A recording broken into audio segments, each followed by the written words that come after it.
Bienvenidos. Y vamos comenzando con esta sesión de la alquimia de la innovación en los diálogos de la organización, 2 de diciembre 2020.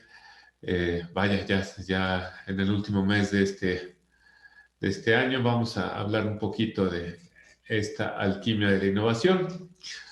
Me permito presentarme, mi nombre es Guillermo Granados y pues estoy a cargo de esta compañía que se llama Business Performance Institute y soy representante de México en el Comité Técnico Internacional TC279 que crea la norma ISO 56000 de Administración de Sistemas de Innovación.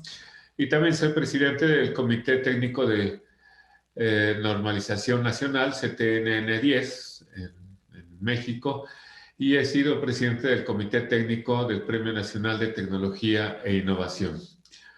Las actividades en Business Performance Institute son precisamente las ideas, las actividades y las personas. Ustedes saben que todas las organizaciones tienen que ejecutar actividades, ya sean organizaciones de una persona o de 100,000 personas, todas tienen que organizar actividades de manera repetida. Estas actividades son asignadas a diferentes responsabilidades, diferentes roles. Así es como encontramos que alguna gente vende, otra gente compra, una gente hace mantenimiento y bueno, cuando son 100,000 personas, evidentemente es más complejo. Y entonces, pues, tienes la parte de organigramas, indicadores de desempeño de las actividades, tienes también los acuerdos de nivel de servicio. Todas estas cosas relacionan las actividades con las personas. Eso es lo que hacemos. Y por supuesto que la innovación es un cambio de actividades de las personas. Así que vamos a platicar. Están invitados a nuestro canal de YouTube, que es The Business Performance Institute, oficial, me parece.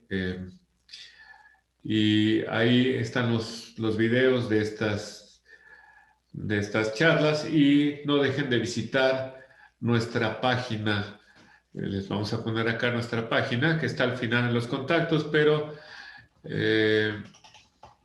pueden encontrarnos en Business Performance Institute México o en competitividad.org. Vamos a dialogar sobre los componentes de una mezcla de innovación perfecta. Ese término es fascinante ahorita que estamos en la Saturnalia, también Navidad. Hablamos de la alquimia. ¿Qué es esta alquimia? ¿Qué es estos viejos tratados de las recetas secretas de esa mezcla poderosa que se llama alquimia? ¿Qué es la alquimia? Bueno, en primera se tenía que mover, ahí está. La alquimia pues viene del árabe, ¿verdad? Ahí podemos ver claramente el árabe, ¿verdad? Que tiene que ver con al, de Alá, de Dios, y química, ¿verdad? La química con Dios puede hacer una serie de definiciones, pero vamos a la más sencilla. Transformar algo común en algo extraordinario. Eso es la alquimia. La mayoría de las veces se asocia con transformar plomo en oro, ¿verdad? Pero no es la única forma, sino transformar algo común, un producto común en algo extraordinario. Puede ser una especie de alquimia organizacional. Y bueno, pues es obviamente una cuestión de ensayos, pruebas, errores, fracasos, innovaciones y, por supuesto, alquimistas. ¿Y qué es un alquimista?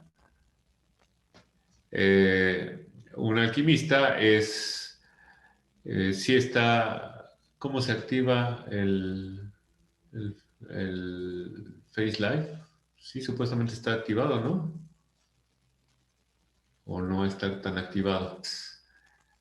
Sí está, ¿cómo se activa el... Ahí está, sí. El Face Live. Sí. Ahí está. De hecho, era yo mismo, está sonando. Ok. Entonces, el alquimista es la persona capaz de transformar algo común en extraordinario o de crear simplemente lo extraordinario mezclando elementos comunes. Por ejemplo, pues hacer oro de la nada en los tiempos antiguos, su traducción a los tiempos actuales es pues crear un unicornio, que es como se le llama en el lenguaje de emprendimiento a las empresas que han logrado grandes capitalizaciones, como por ejemplo Kavak, tenemos nuestra primera empresa unicornio mexicana, Clip, que ha estado cerca, no sé si se ha catalogado o no, pero es una empresa también muy notable. En Colombia el primer unicornio fue Rappi y bueno, pues alquimistas son los que hacen estas empresas de la nada, pero también son los que hacen empresas eh, ya existentes, las hacen todavía más grandes. Aquí me gusta citar el ejemplo de Steve Jobs, cuando retoma Apple. Apple ya existía después de que lo corrieron, ¿verdad? Y retoma Apple y la lanza otra vez a ser grande. Entonces, no solamente la crea una vez, sino la transforma en, en otra ocasión. También tenemos a Elon Musk, que pues, hace los automóviles, que ahora vemos los Tesla, entre muchas otras cosas, menos conocido en México por PayPal. Y por supuesto, a, ahora sí que a uno de los papás de ellos, a Bill Gates, que hace Microsoft desde la década de los 80s, 70s. Una de las cosas que nos encanta ver de estos alquimistas es admirarlos, es apreciarlos, es decir, vamos a ser como ellos. Y entonces, pues tratamos de aprender las lecciones que nos dejan los alquimistas. Hay una plática, Gui Kawasaki, que trabaja con Steve Jobs, hace una plática en TED Talks en Berkeley en 2014, que le llama El arte de la innovación, y pues nos da grandes pasos para lograr la alquimia que logró su jefe, pero él no logró, él lo ayudó. Entonces, nos da los pasos. Genera sentido de lo que haces, desarrolla un mantra con el que debes de ir llevando, salta a la siguiente curva, crea productos profundos, inteligentes, completos, habilitadores y elegantes. Macintosh es un ejemplo de un producto bonito, elegante. No esperes que todo sea perfecto en el lanzamiento, no te preocupes, sea imperfecto. No me acuerdo el término en inglés, don't worry, be fluffy, no me acuerdo del término, pero nos da una serie de ejemplos y nosotros vemos la charla, leemos el libro. Aquellos jóvenes ya recordarán, en la década de los 80 hubo un libro que también generó mucha tracción, mucha idea en búsqueda de la excelencia de Peters. Sí, fue un gran libro y nos traía las lecciones de los alquimistas de aquel entonces. Curiosamente ya no hay tantos porque por ahí estaba Wang Computer y bueno, una de las críticas es que no siguen ahí. Bueno, yo no les vengo a platicar de los alquimistas, yo les vengo a platicar un poco de la norma, de lo que está en la norma y lo que está afuera de la norma. La norma, la normalidad, lo que es normal, viene de una distribución, bueno, de una distribución estadística. Uh-huh. Y precisamente lo que pertenece a esa distribución, la parte mayor que está ahí, es lo normal, lo que está en la norma.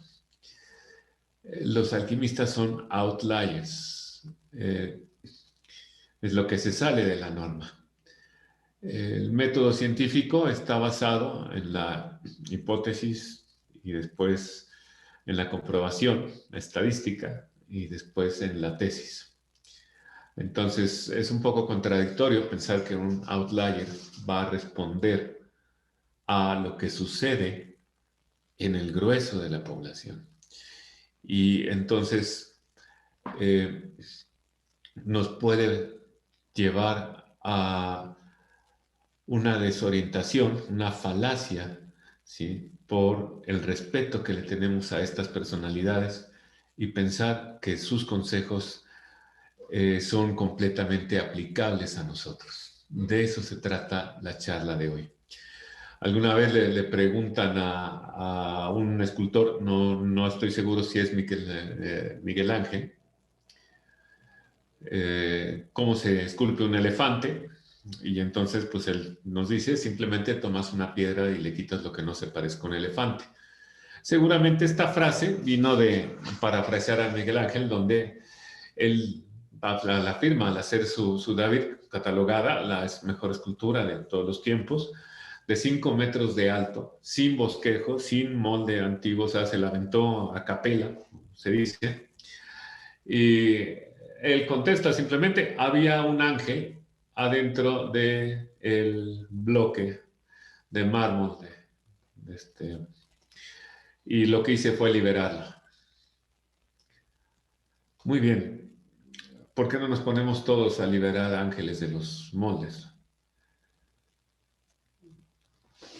Bueno, ahí es donde entra precisamente la normalidad y el outlier. Es muy inspirador lo que nos platica David, lo que nos platica Miguel Ángel. Pero seguramente si yo voy y le doy unos martillazos a un bloque de eh, mármol, aunque no sea de 5 metros, lo voy a deshacer, lo voy a desbaratar porque no tengo la preparación, el conocimiento técnico, el aprendizaje y si quieren llamarlo, el espíritu, el regalo, la alquimia para hacerlo. Quizá lo pueda aprender, quizá pueda replicarlo, pero cuando un outlier nos da consejos, nos los va a dar desde su perspectiva y es muy admirable. No quiero decir que no los admiremos, que no aprendamos de ellos, simplemente que tomemos en cuenta nuestra base, nuestra realidad para decir cómo voy a lograr esto. Hay ejemplos muy burdos y que sin embargo suceden. Como Steve Jobs dejó Harvard para lanzarse por su sueño de hacer Microsoft, entonces pues yo creo que los títulos no son válidos. Los títulos no se necesitan en esta sociedad y entonces voy a abandonar mis estudios y voy a lanzarme por mis sueños y entonces observo que fracaso. ¿Por qué pude fracasar? Bueno, simplemente porque está construido bajo una anormalidad el hecho de que Steve Jobs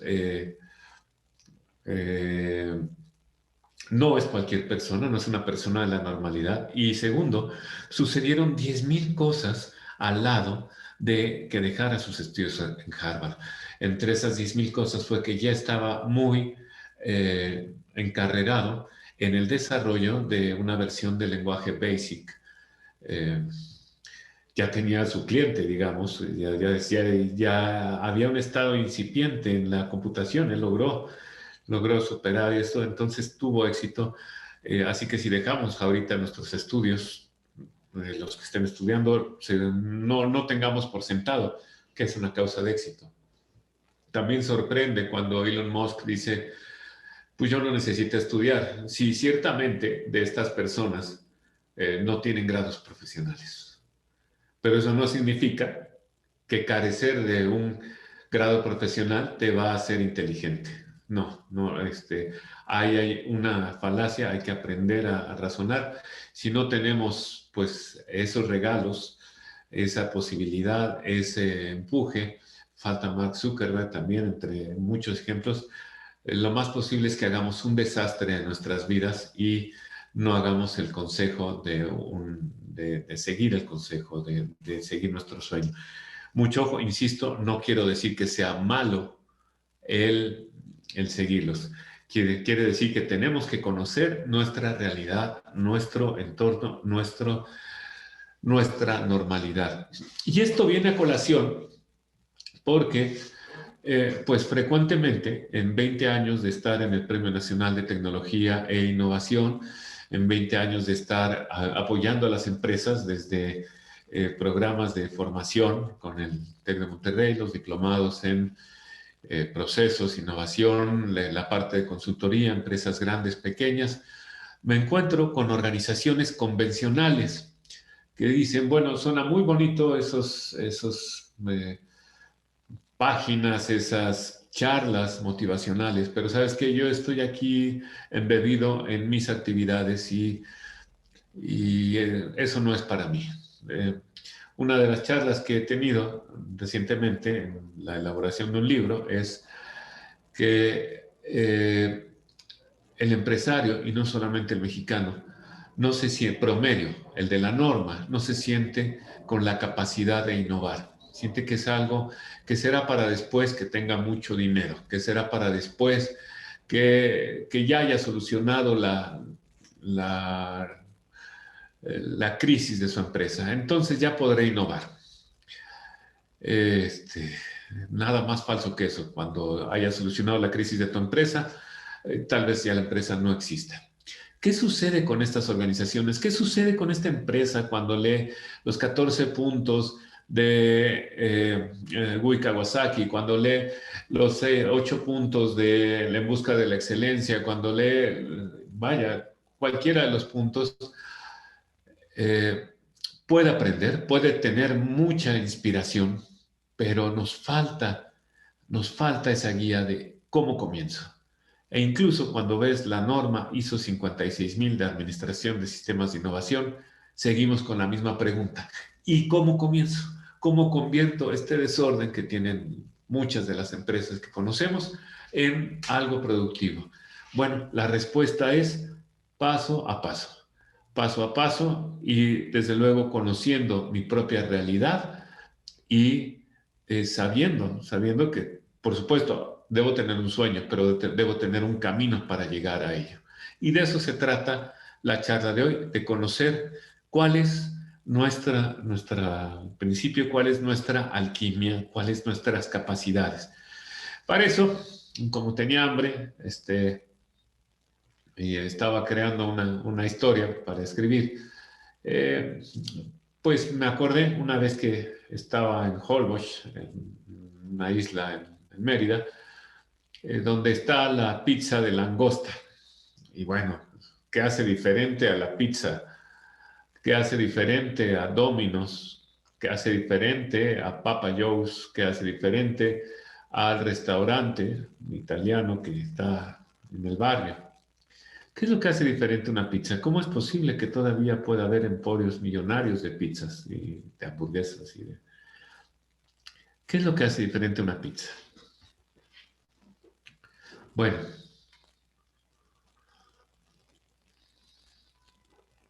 una de las cosas que eh, tendemos a no ver es buscamos la pizza perfecta. La pizza innovadora es aquella que cumple ciertas características. La pizza innovadora es aquella que sea más exótica. O la empresa farmacéutica que es innovadora es aquella que hace investigación y desarrollo y va a ser la que cree la vacuna del COVID. Ujú. ¿Y es la única? ¿Puede existir en realidad la empresa perfecta?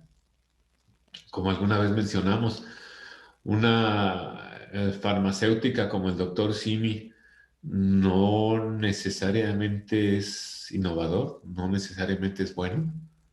O una pizza eh, criticada, estas de Caesars, pues porque no tiene ingredientes selectos, no es la mejor pizza. ¿Cómo vende? ¿Cuál es la mejor pizza?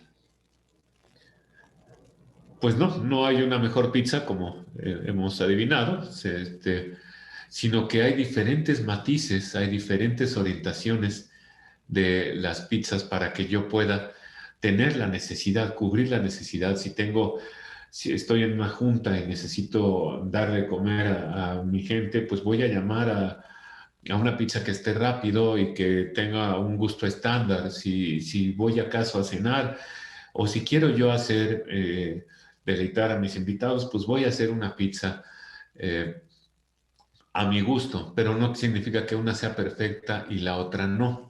Ese es uno de los errores en donde tendemos a ver a los alquimistas, los que nos muestran, y los mercaderes de los alquimistas, los que escriben de los alquimistas, como modelo ideal. Es decir, si yo no encuentro un producto disruptivo, si yo no encuentro un océano azul, mejor me dedico a otra cosa. Y el océano azul, además, tiene que ser como yo me lo imagino, en ese sentido. No necesariamente eso aplica para la normalidad de las organizaciones. ¿Qué nos diría Gui Kawasaki sobre la pizza? Genera sentido, desarrolla un mantra. Bueno, algunos sí serán aplicables, pero ¿cómo puedo hacer un concepto disruptivo de una pizza? Bueno, por ahí me gusta a mí mucho una frase, que no sé si sea frase, la he dicho pues con algunas gentes que nos visitan. Nunca confíes de un mexicano que te dice que la comida no pica, si no eres mexicano. Nunca confíes en un mexicano que te diga, no, no pica nada, ¿no? De la misma forma, nunca confíes de un outlier que te dice la receta para el éxito. Y aquí hago mucho énfasis. No quiere decir que tengan mala intención. No quiere decir que sean malos, no quiere decir que no los escuches, no quiere decir que no te inspires. No. Quiere decir que entiendas en dónde están parados, cuál es su contexto, cuál es su realidad y con qué perspectiva te están aconsejando. Un mexicano que te dice que la comida no pica, pues es porque no le pica, efectivamente. No está diciendo mentiras. Claro que en su memoria orgánica, pues tiene una cantidad de salsas y pues ya basta que hace que la comida pues no le pique. Pues un outlier que te dice la receta para el éxito también te va a decir, pues quítale lo que no se parece a un ángel y ya vas a tener una escultura, vas a hacer un David. Yo lo pude hacer, si yo lo puedo hacer, cualquiera lo puede hacer. Ahí está la falsedad de las cosas, como decían. Un outlier nunca será un científico, o bueno, nunca será respetuoso de la ciencia como persona, puede haber un gran científico, porque él no es parte de la normalidad. Entonces, a todos nos gustaría no ser parte de la normalidad. No sabemos si lo somos o no, pero en lo que sabes o no lo sabes, tienes que conocerte, porque aunque no fueras parte de la normalidad, nada nos dice que sea tu anormalidad la misma que la del outlier que tú estás escuchando. Entonces, ¿qué tenemos que hacer en nuestra organización para entender esta alquimia, esta forma de mezclar unos ingredientes para lograr una experiencia? Vamos a poner el ejemplo de una pizza, una experiencia que nos dé esa sensación, ese gusto, es lo que estamos buscando de una pizza bien hecha, bien preparada como yo la quiero, o de algo económico que llegue pronto para atender a mis invitados. Vaya, eso es lo que nosotros tenemos que hacer a través de experimentos y errores. Primero que nada, ¿cuál es nuestra razón de ser? Nuestra razón de ser, no se nos olvide, no es satisfacer al cliente. Nuestra razón de ser es generar una riqueza económica, ¿ah? Porque somos una entidad económica. Claro, hay organizaciones sociales, hay organizaciones eh, altruistas. Vamos a concentrarnos en la económica. En dado caso, nada más es económico o social. Por ahí dicen, bueno, pero es que además de la cuestión económica tienes que generar bienestar, tienes que generar eh, empatía con la sociedad, etcétera. Sí, sí, muy cierto. Pero si no partes de una razón de ser económica, no vas a poder dar el segundo paso. Si no puedes pensar en crear más allá, si no tienes una base económica que te permita subsistir y pues crecer y ir modificando tus actividades. Jorge nos dice, satisfacer las necesidades de los dueños y accionistas. Exactamente, no. No, aquí nos limitamos, Jorge, solamente a la cuestión de producir una riqueza económica, producir un economic wealth, un bienestar económico. Ajá. Ahora, claro, yo lo quiero hacer repetidamente, yo lo quiero hacer de forma sostenida. Para hacerlo de forma sostenida, una de las grandes teorías que se llama Behavioral Theory, teoría basada en el comportamiento, nos dice que lo que permite que generemos riqueza económica sostenidamente es la satisfacción equilibrada de los involucrados. Y en eso está basado calidad. Nosotros estamos basados en otra rama de pensamiento que se llama perspectiva basada de recursos y es la que vamos a ver en las siguientes láminas. Pero aquí partimos, ¿cuál es nuestra razón de ser? Generar riqueza económica. Ahora, ¿cómo la logramos? Mediante acuerdos comerciales, mediante la incorporación de un acuerdo comercial donde queda claro, te voy a dar una pizza, me vas a dar 100 pesos. Bueno, pues es un acuerdo. Entrego la pizza y recibo los 100 pesos. Esto lo llaman, en términos de mercadotecnia, la capacidad de generar valor. Alguien va a valorar lo que yo hago y por tanto va a tomarlo. Y la capacidad de recuperar el valor, es decir, de recibir esos 100 pesos.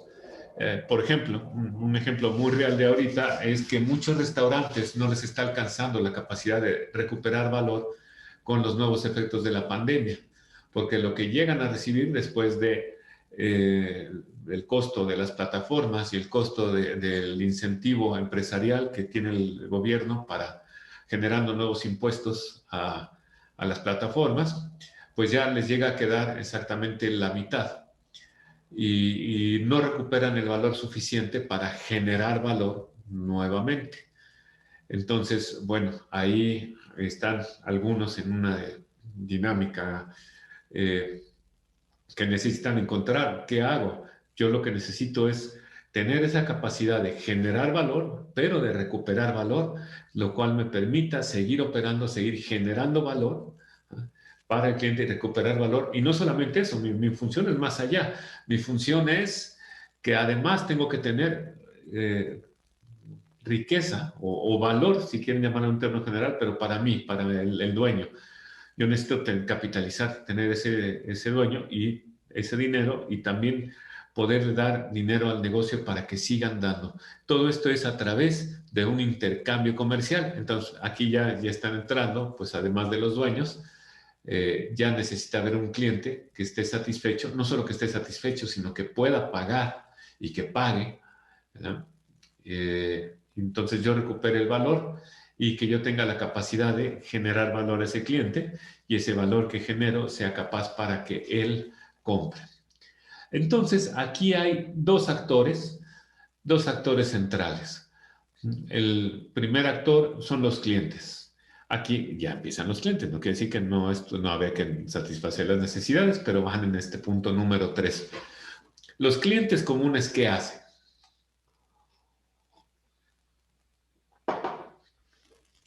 Pues ustedes dirán, compran.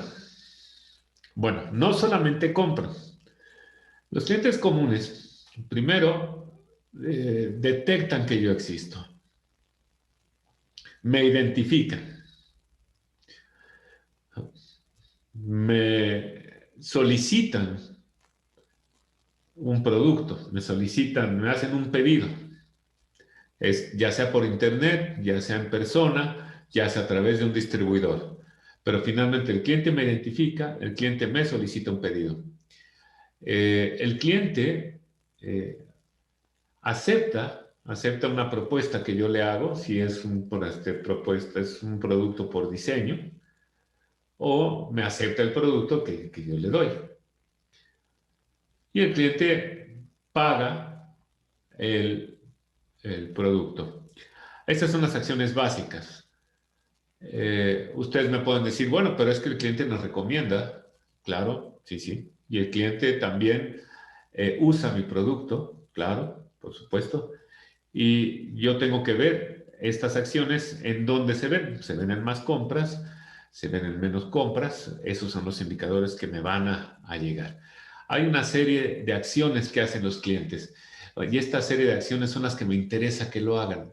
Y para que los clientes las hagan, yo tengo que hacer desde mi cancha, desde mi lado, una serie de acciones, una serie de acciones que van a darle a conocer el producto. Le van a decir, aquí estoy, este soy yo. Le van a decir, este es mi producto.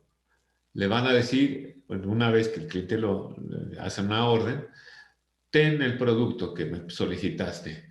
Y van a ser capaces de capturar ese dinero, de capturar el dinero del canal de cobro. Imagínense ahora las plataformas nuevamente de Uber Eats y estas plataformas de entrega de alimentos. Pues tú vendes en 100 pesos tu platillo, pero te llegan 50. Entonces, bueno, tú también estás recibiendo 50. Eso hacemos para lograr estas acciones de los clientes. En cualquier organización, de cualquier tamaño, es esta interacción. No hay organización que esté sin esta interacción. A veces es más compleja, a veces es menos compleja. A veces yo hago un acuerdo durante un año para dar ese producto. A veces es caso por caso. A veces cobro primero y a veces recibo después. La lógica con la cual hago estos dos elementos se llama modelo de negocio, que es la forma a través de la cual yo realizo un acuerdo comercial, cumplo el acuerdo comercial y capitalizo el acuerdo comercial, sea en el orden que sea, fragmentado como sea, complementario con quien sea, siempre se puede modelar. Ese es el centro de lo que nosotros hacemos. Entonces, ya para la empresa de al lado, vemos que no es solamente la pizza, sino además es cómo entrego la pizza, cuánto me tardo en entregar la pizza, cómo ofrezco la pizza y cómo cobro la pizza. Uh-huh. ¿Cómo sería un logro excepcional? ¿Cómo sería poder salir de de este círculo de las pizzas, de ser una pizza sin brillo a una pizza diferente, eh, fuera de la norma? Bueno, sería si más clientes o mejores clientes nos buscaran.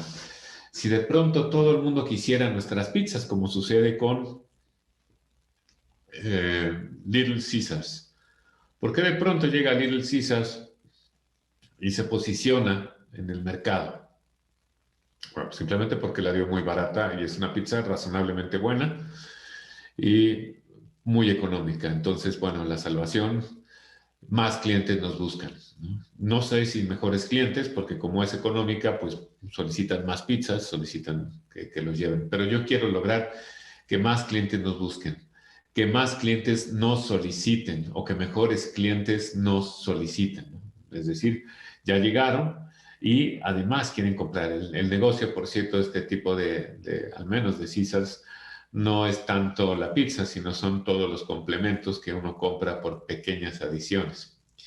Y el negocio, lo que yo quisiera lograr es que más clientes nos acepten y mejores clientes nos acepten. Y que más clientes nos paguen o que los clientes nos paguen de mejores formas.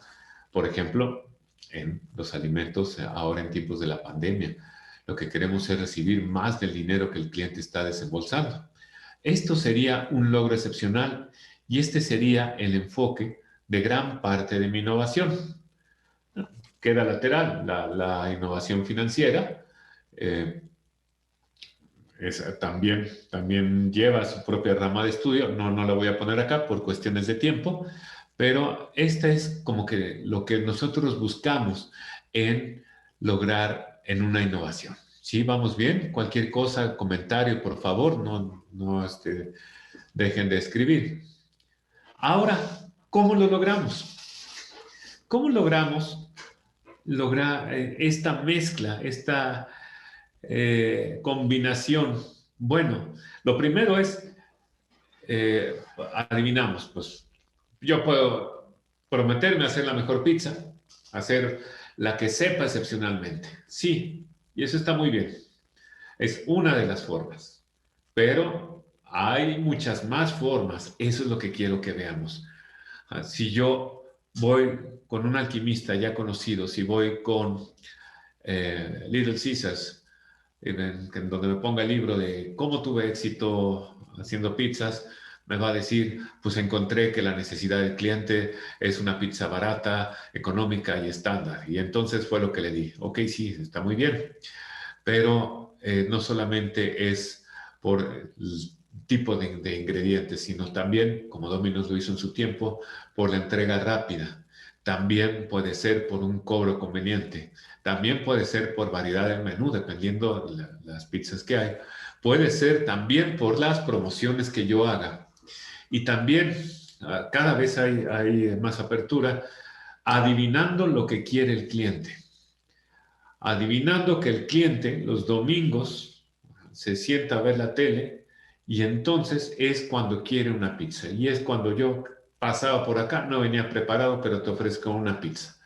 Los genios de esto, pues Amazon, por supuesto, nos ha enseñado a que adivinar al cliente, pues es su herramienta para lograr estas ventas sobresalientes, este crecimiento. Y la presencia constante en las redes, que me detecte, que me identifique, que sepa que estoy ahí, que sepa que cuando lo necesite, cuando me necesite, ahí está. Bueno, esto sería lo más obvio. ¿Y cómo logramos esas diferencias en los momentos? Fíjense cómo anteriormente están los tres puntos clave, en la lámina anterior están los tres puntos clave, donde yo me exhibo para lograr un acuerdo, donde yo le propongo todo lo que yo hago para generar un acuerdo comercial, todo lo que yo hago para cumplir el acuerdo comercial y todo lo que yo hago para capitalizar el acuerdo comercial. Esto es lo que yo sé hacer, esta es mi receta, esta es mi sopa. ¿Y cómo generamos estas distinciones? Aquí es donde ya comenzamos a verlo un poquito diferente. Bueno, lo que nos dice precisamente la perspectiva basada en recursos, que es una corriente del pensamiento administrativo, pues nos dice que los recursos pues, son el ingrediente esencial de cualquier acción que haga, no solamente de cualquier pizza, sino de cualquier acción. Yo necesito el horno de cocción. Pues sí, necesito hornear la pizza, ya sea de forma eléctrica, en leña, en microondas. Acuérdense los estudiantes que todos hicimos una pizza con alguna tortilla de harina y salsa catsup y algo de queso rallado de colores mil en el refrigerador. Bueno, horno de microondas también se vale y es un mercado importantísimo. Eh, Podemos lograrlo con una receta, podemos lograrlo con harina. Eh, yo soy aficionado y me ha gustado elaborar mi propia harina, que no es, es un poquito engorrosito, pero sí cambia el sabor de la harina, los ingredientes, el sitio de venta, ajá, donde estoy vendiendo la pizza, el sitio donde se consume la pizza, que ahorita el reto está en hacer que el sitio de consumo sea tu propia casa, pero que tengas una experiencia comparable, inigualable. Ahora, no olvidemos que también en los ingredientes está la plataforma para ordenar la pizza, los comunicados en Internet, la plataforma para pagos y quizá tu cadena de distribución.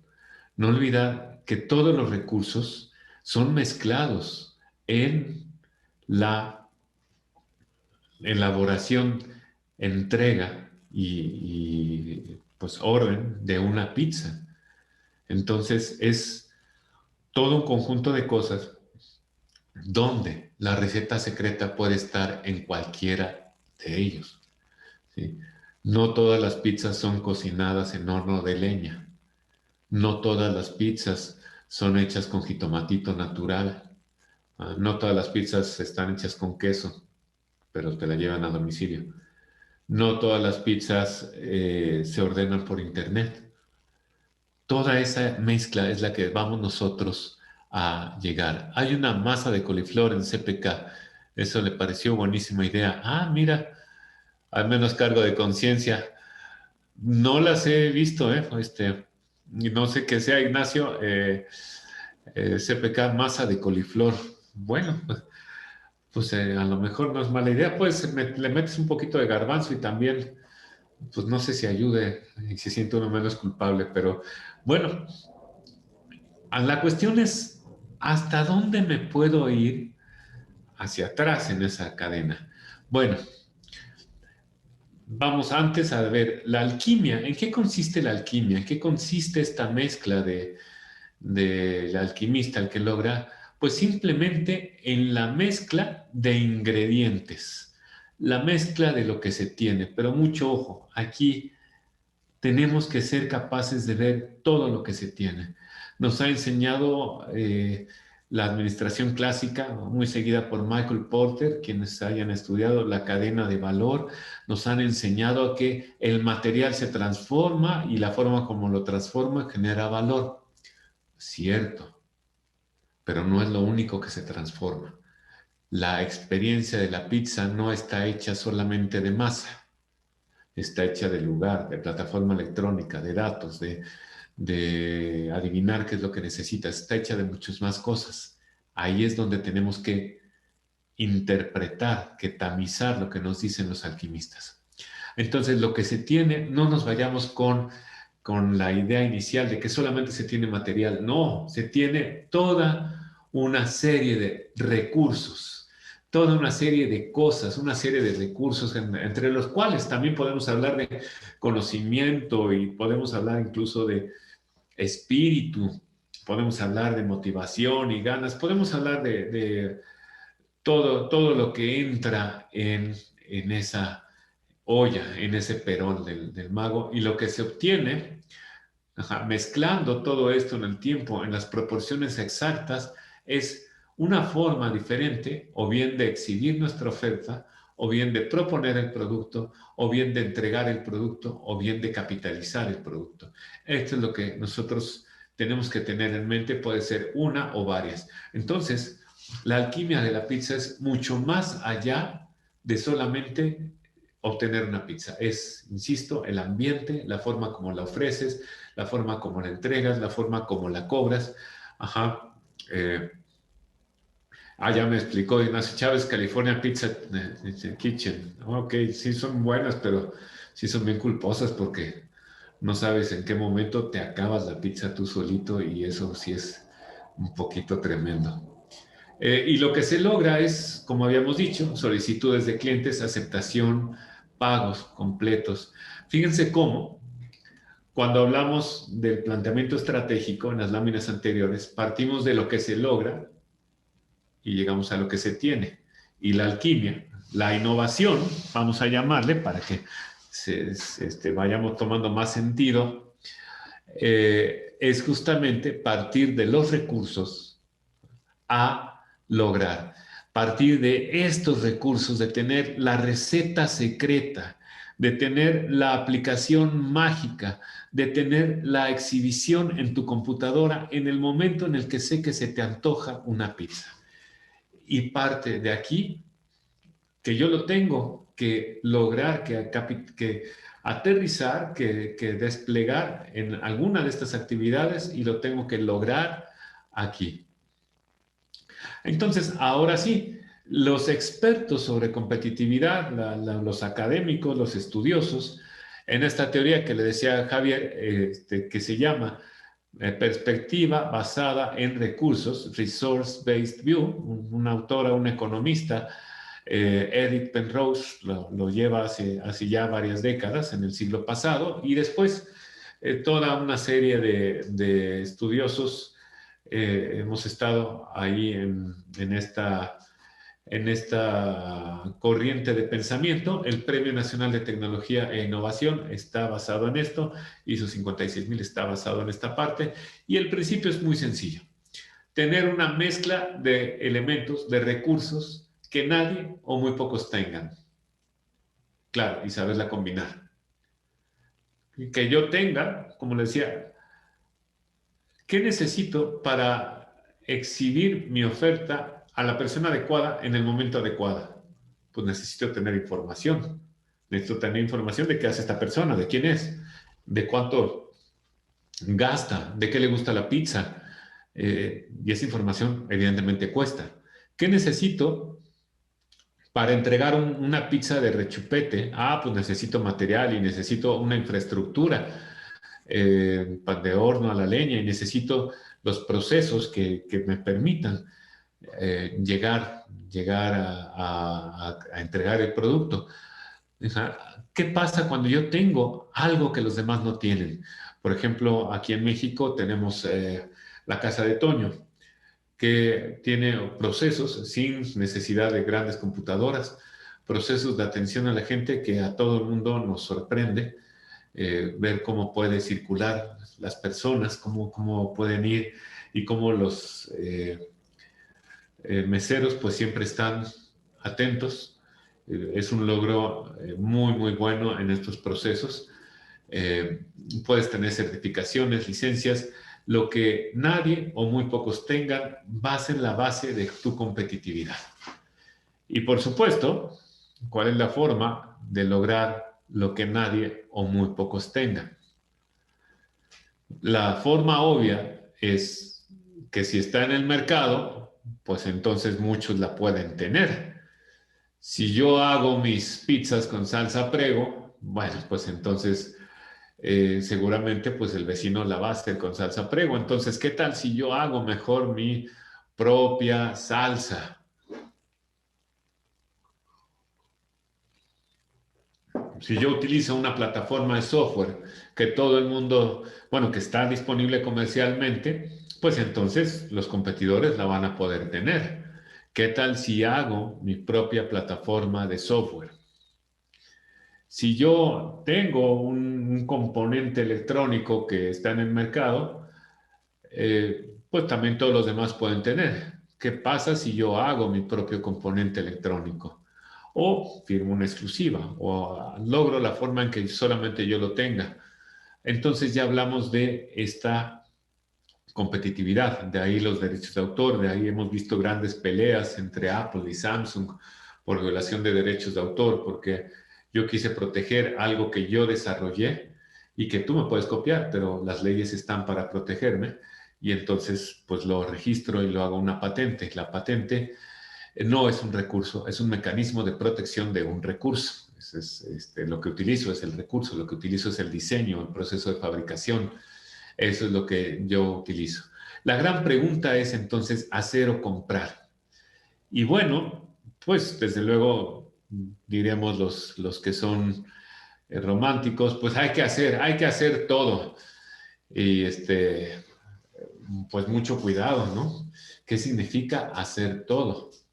Por ahí todavía unos más románticos van a decir, hay que tener independencia tecnológica. No entiendo el concepto, me resulta un poco eh, extraño, más retórico. No hay tal cosa como independencia, no existe la independencia tecnológica tan sencillo, porque nos vamos a ir para atrás y nos vamos a ir para atrás y nos vamos a ir para atrás, y va a llegar un momento en el que algo tuvo que venir de afuera. En el ejemplo tan sencillo como la pizza. Ok, yo estoy seguro que si hago la pizza la voy a poder hacer mejor que nadie. Muy bien. Y entonces, pues voy a poner mis plantíos de tomates, porque necesito tomates para hacer la pizza. Ok, muy bien. ¿Y con qué vas a regar los tomates? ¿Con qué vas a alimentar los tomates? También vas a poner tu planta de fertilizantes orgánicos para los tomates. Tal vez sí, tal vez no. Sabritas, por ejemplo, de Frito-Lay, pues es un ejemplo muy clásico que ha logrado integrarse en esta parte de la cadena.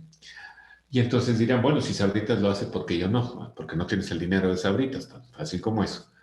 Pero independientemente, vamos a suponer, ya lo hice.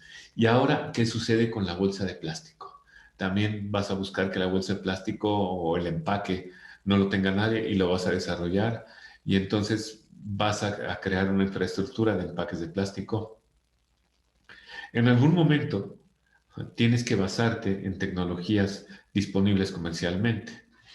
Y justamente esa es la magia de saber hasta dónde es que tú tienes la capacidad.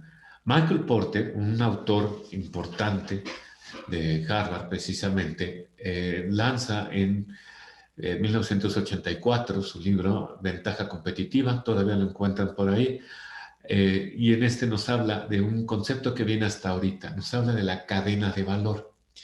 Y precisamente desde una perspectiva económica, Michael Porter en su formación es economista, no administrador, pues nos dice que hay el material, lo que él visualiza como economista, el material cambia de valor en el mercado y entonces el trigo pues vale más, acá hay un pequeño error, le vamos a echar la culpa a mi equipo, la masa vale más que el trigo y el trigo vale más que el sembradío, el trigo en el mercado, en la central de abastos.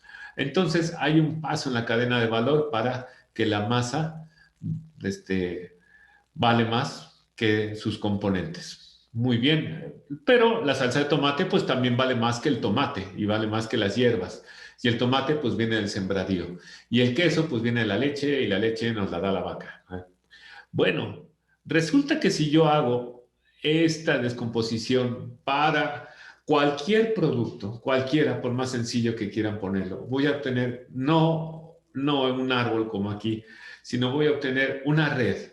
Ajá. Ahora imagínense esa red infinita que el mismo Michael Porter nos dice en su capítulo 2 de la ventaja competitiva, este modelo es solamente una forma de conceptualizar, nunca va a ser posible lograr toda esta red de elementos que intervienen en la formación de los bienes de consumo, porque en la pizza hay que incluirle también la caja de cartón y hay que incluirle la tinta del empaque y entonces en la caja de cartón hay que incluir la grapa y en la grapa hay que incluir el acero y entonces es una red tremenda. Bueno, ¿quieren verlo más complejo? Vamos a agregarle elementos intangibles. ¿Será posible, en una versión más moderna de la cadena de valor, que en esos elementos haya una fórmula, haya una base de datos del cliente, haya un análisis? Es decir, que la cadena no sea simplemente lo que es evidente, ¿no? Era la masa, que la masa le pongo agua y entonces le pongo levadura y se hace una masa para pizza y después le pongo tomate y se hace pizza. Ok, ¿cuál es la materia prima? ¿Masa, salsa de tomate o queso? ¿O las tres? Bueno, no solamente son las tres, sino además falta la receta, falta el horno, falta colocar la base de datos de los clientes. Es una red tremenda. Entonces, bueno, se hace más complejo. ¿Y qué pasa cuando ponemos dentro de esta todo lo que mencionamos en la alquimia? ¿Se acuerdan? En la lámina anterior, que cuando empezamos a echar a volar la imaginación. Vamos a ponerle conocimiento, motivación, compromiso y vamos a ponerle todas las cosas bonitas que me enseñaron en mi curso de Haga Feliz al Cliente. A ver, ponlo en la cadena de valor. ¿Dónde va? ¿Dónde va esa parte? Digo, para que la podamos medir y la podamos modelar y la podamos llevar, ¿no? Justamente ese es uno de los grandes dilemas de cómo hacer moderno este enfoque. ¿Qué sucede cuando involucramos elementos intangibles?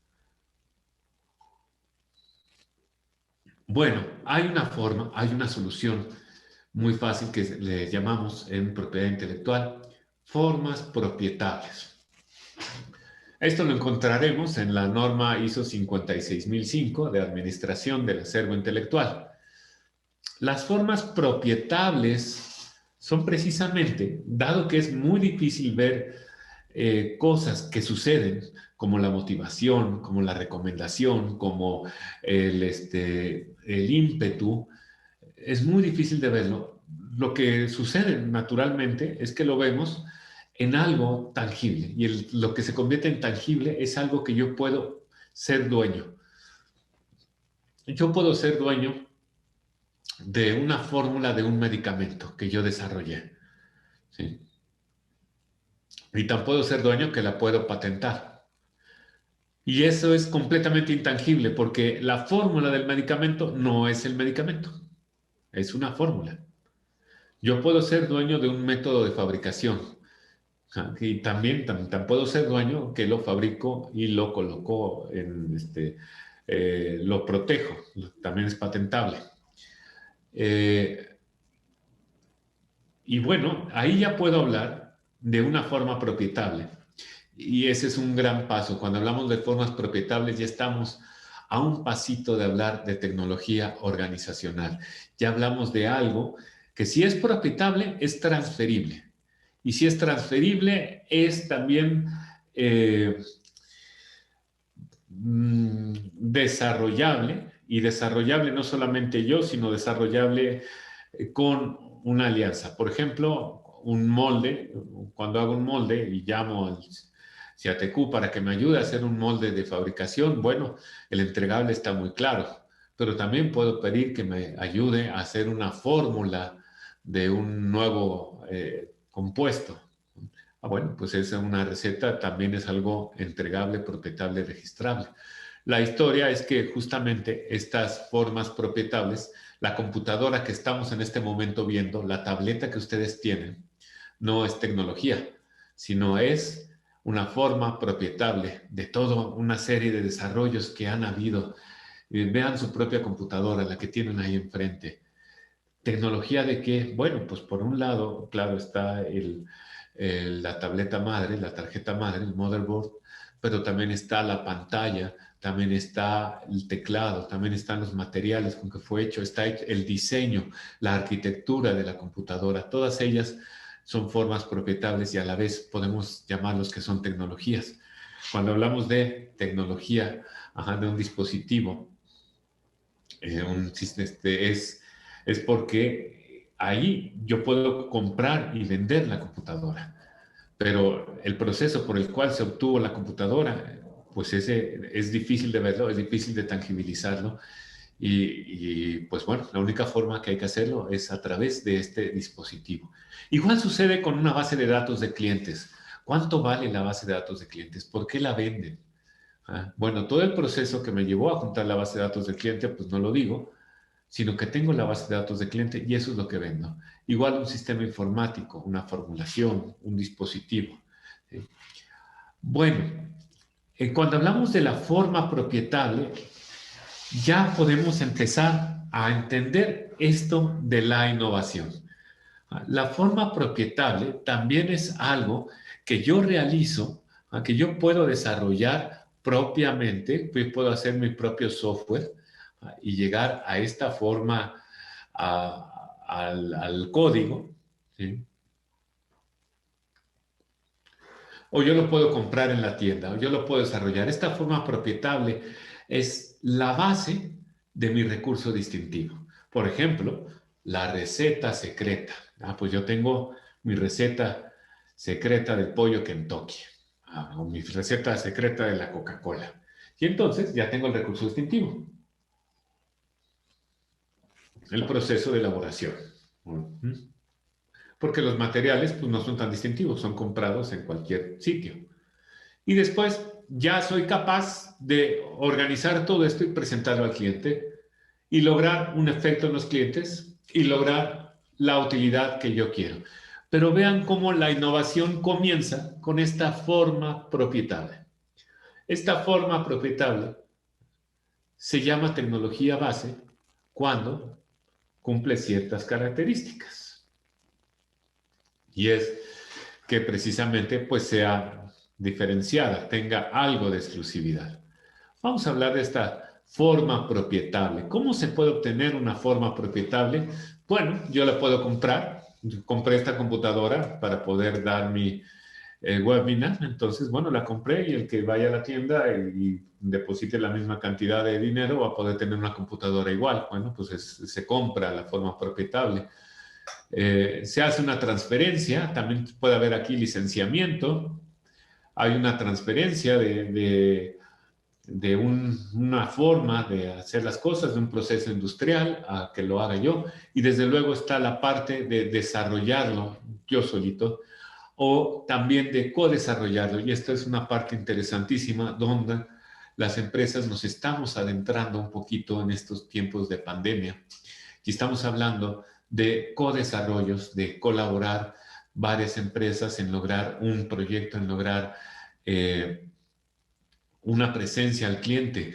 Y bueno, los que estén metidos en eso, tip, tienes que llevarlo a formas propietables. Cada empresa dentro de esta red de formas propietables tiene que saber de qué es dueña. Yo soy dueña de la elaboración de la investigación y mi entregable es este. Yo soy dueño de la base de datos, yo soy dueño del desarrollo informático, yo soy dueño de la base de clientes y este es el entregable. Y bueno, así ya podemos hablar de un co-desarrollo. Y justamente después de 20 años del Premio Nacional de Tecnología e Innovación, pues hubo miles de explicaciones, miles de, pues no miles, pero sí cientos de pláticas donde decirles, mira, justamente el logos de la técnica, la tecnología, se ha desarrollado en cualquier entorno. Al igual que la innovación, pues hay innovación personal, innovación social, innovación en las organizaciones. También la tecnología sucede lo mismo. ¿Dónde se realiza el logos? Y lo que era más importante para nosotros, lo que es más importante para nosotros es quién realiza el logos, quién realiza ese análisis, ese estudio sistematizado de la técnica. Y lo que siempre hemos impulsado es que seas tú quien realiza ese logos de la técnica, que seas tú quien realiza el análisis de cómo se hacen las cosas para poder solucionar cuál es la mejor opción, porque no siempre va a ser el desarrollo la mejor opción. En ocasiones puede ser la compra, puede ser la transferencia, puede ser el desarrollo, puede ser el codesarrollo. Si tu ventaja competitiva está en entregar la receta de la pizza, entonces en respecto a las cajas, pues compra una buena caja, pero no te concentres, al menos en este momento, en comprarla. Este logos de la técnica me indica cómo hago las cosas y cómo innovo. E insisto, se recuerden que la innovación no es solamente la pizza, es la forma a través de la cual yo ofrezco la pizza, logro un acuerdo comercial, entrego la pizza y capitalizo, capturo ese valor. Entonces, el logos de la técnica es precisamente todo lo que tiene que ver con ese intercambio comercial. Si tú no aterrizas tus logos de la técnica ahí, estás perdido. Y si solamente lo aterrizas en el producto, también estás muy limitado. El logos de la técnica es lo que decimos en BPI, tienes que innovar en todas las áreas de tu organización. Y el impacto se ve en esas tres partes, o en dónde ofreces, en dónde entregas y en dónde capturas el valor.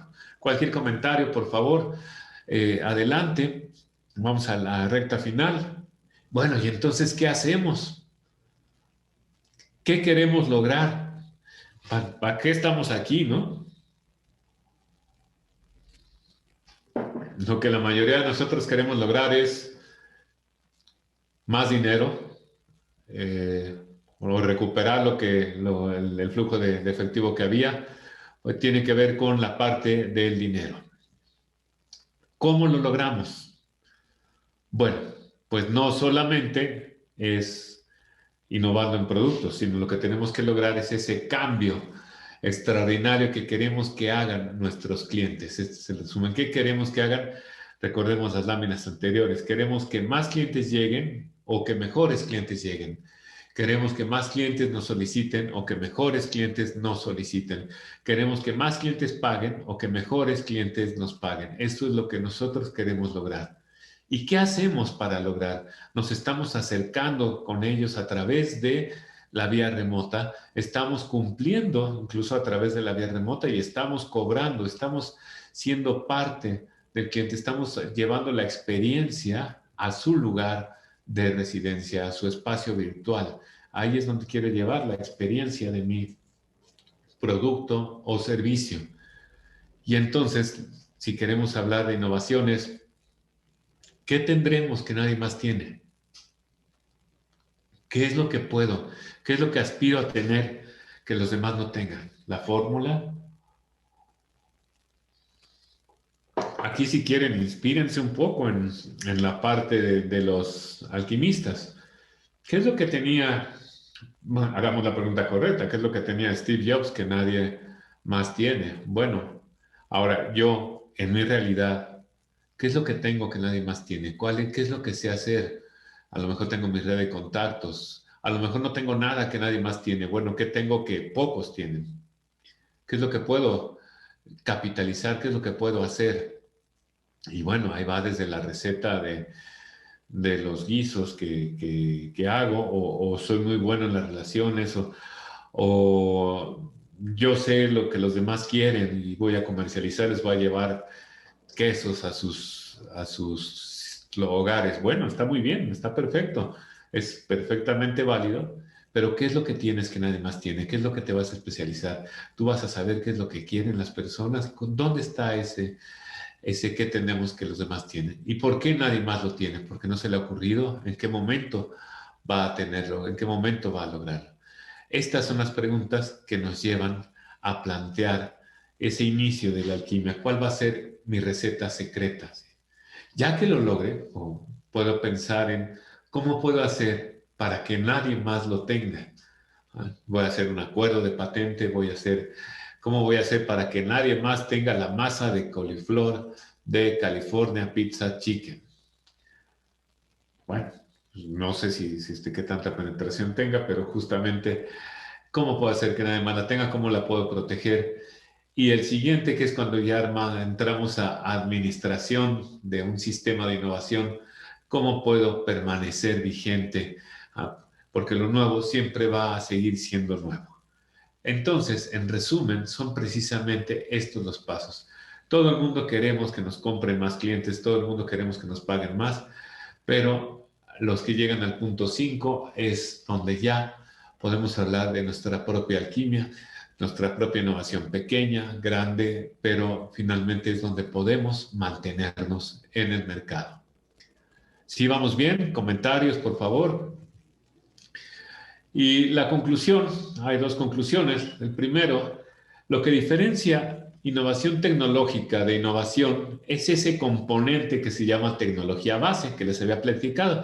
Es una forma propietable, ¿sí? Un conjunto de cosas, pues, que nadie más tiene, que se supone de desarrollo reciente, que tiene cierta complejidad, que no es obvio, como dicen los de las patentes, y que pues eh, es esencial para cierto recurso.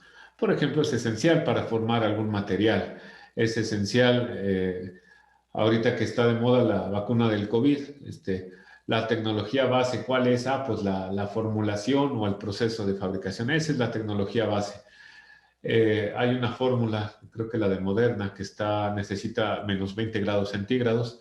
Bueno, ¿cómo lograr menos 20 grados centígrados? Puede convertirse en la tecnología base de un distribuidor, no de laboratorio, sino de un distribuidor que pues permita que llegue a menos 20 grados centígrados, que son muchos grados hacia abajo, eh, pero dentro de su propia intercambio comercial, de la distribución. Y esto se diferencia de innovación, del sentido de que innovación es la presencia de algo nuevo que puede ser algo replicable. Por ejemplo, lo clásico, eh, el doctor Simi hace innovación y Pfizer hace innovación tecnológica. La formulación de una nueva molécula es innovación tecnológica Y los modelos de negocio son innovación. No es bueno ni malo, los dos son exitosos y los dos tienen claro su segmento y los dos tienen claro su avance. Lo que no sería exitoso sería que uno intentara contar la historia del otro. Y eso aplica también para nosotros. Si nosotros intentamos contar la historia de Elon Musk, pues a lo mejor no tengo el cerebro de Elon Musk, no me leo un libro diario como Elon Musk. Eh, no quiere decir, insisto, que no aprendamos de él. Quiere decir que entendamos, que nos conozcamos a nosotros mismos. Nos pregunta León Prior. León, ¿cómo estás? Un saludo, mucho gusto en saludarte. Estamos en la parte, representando en México a la International Association of Innovation Professionals, IAOIP. ¿Qué diferencia hay entre innovación y disrupción? Excelente pregunta. Disrupción es un grado de la innovación. Disrupción disrupción es un término por sí mismo, que significa romper algo, significa llevarlo. Pero cuando hablamos de innovación disruptiva, disrupción actúa como adjetivo de la innovación, significa que lo nuevo fue verdaderamente nuevo, que no se había visto nada, algo similar, y que cambió la forma de actuar de la sociedad. Por ejemplo, el Internet es una innovación disruptiva, el mismo Facebook es una innovación disruptiva, ahora estamos mucho con innovaciones disruptivas. Esa es la diferencia, y una innovación, con innovación se refiere a toda la gama que hay, desde una innovación incremental, algunos autores nos hablan de innovaciones incrementales. Oppenheimer, por ejemplo, no me acuerdo quién habla muy pomposamente de la innovación inversa, que es llevar la innovación a los segmentos bajos. Por ejemplo, Coca-Cola lanza envases de plástico porque observa que en los países pobres pues ponemos el refresco en una bolsita de plástico y nos lo tomamos ahí. Entonces, pues lo que hace Coca-Cola es un envase de plástico para la bolsa. No es una innovación disruptiva, en realidad, pues es una innovación, pero que sirve. Entonces, justamente, León, una de los errores a veces es pensar que si no es innovación disruptiva, no es innovación. Es como decir, bueno, si yo no corro un maratón, no corro. Pues sí, suena muy bien, muy optimista, pero ¿cómo esperas correr un maratón si no corres antes 10 kilómetros? Entonces, para que una organización logre innovación disruptiva, ahí vamos con los outliers, ¿no? Yo quiero hacer innovación, pero yo quiero ser Kavak, quiero ser un unicornio porque mis metas están arriba y quiero ser Kavak. Si no soy Kavak, no soy nadie. Bueno, si tienes esa mentalidad, no vas a ser nadie, porque te estás esperando hasta que logres la innovación disruptiva. Y no quiere decir, insisto, que no la veas, pero que vayas haciendo, que vayas entrenando, que vayas logrando esas innovaciones hasta lograr una innovación disruptiva. Espero haber contestado la pregunta, León. Muy bien. Gracias por la pregunta. Gracias, enviar. Muy bien. Y la siguiente conclusión. No necesitamos replicar una historia de éxito ajena. No necesitamos sentirnos Steve Jobs. No necesitamos sentirnos Elon Musk. Sí necesitamos aprender de ellos. Y tienen características, desde luego, inspiracionales. Eso de leer un libro diario, yo no sé cómo dice que no necesita graduarse, si lees un libro diario, a lo mejor no. Pero son sus realidades. Nosotros necesitamos construir nuestra propia mezcla secreta. Y eso es justamente lo que comencé contándoles. En 20 años del Premio Nacional de Innovación, la cantidad de empresas que ha participado es muy baja comparada con la cantidad de empresas que debe de estar participando. Bueno, yo entré en el 2016 a la presidencia, llevo los 20 años ahí, logramos elevar mediante un nuevo modelo de 100, 150 a 1000 y tantas, después pasó a 1600 participantes por edición anual. Bueno, se elevó, pero aún así son muy pocos.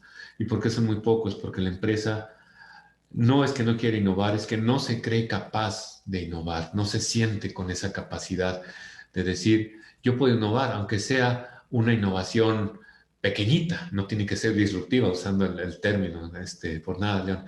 Y ahora, ¿cuál es mi propia mezcla secreta?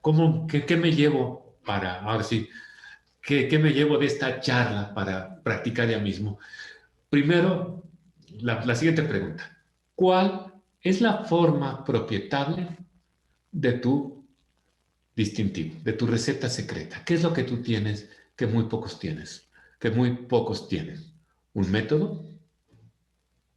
Un método, la famosa receta, la historia de Pozzuoli. Eh, las capacidades del personal, tú tienes gente que los demás no tienen, tú tienes una persona con un nivel de relacionamiento con características sobresalientes.